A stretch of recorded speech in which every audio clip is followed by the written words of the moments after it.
सर्वप्रथम आपल्या माध्यमातून आणि आपल्या सर्वांना आणि आपल्या सर्व बांधवांना जे काही आपले प्रेक्षक आहेत त्यांना सगळ्यांना गुढीपाडव्याच्या हार्दिक शुभेच्छा।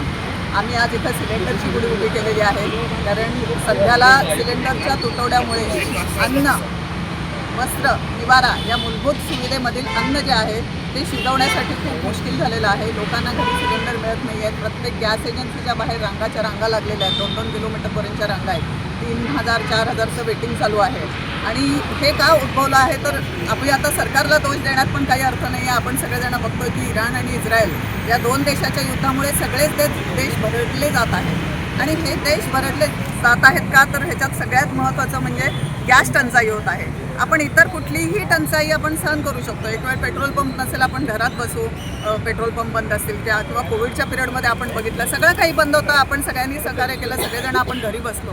परंतु त्यावेळेला सिलेंडर एकमेव आपल्याला कधीही त्याचा तुटवडा भासला नाही। पाहिजे तेव्हा पाहिजे तेवढे सिलेंडर आपल्याला मिळत होते। तर असाच या पद्धतीने यापुढेही सिलेंडर हे अत्यांतिक गरजेचं साधन झालेलं आहे। सिलेंडरशिवाय माणूस जगूच शकत नाही, अन्न शिजवू शकत नाही। आणि त्यामुळे आम्ही सिलेंडरचं गुढी उभी केलेली आहे, कारण की जेव्हा प्रभू रामचंद्र अयोध्येला आले रावणाचा वध करून, तेव्हा तिथल्या नागरिकांनी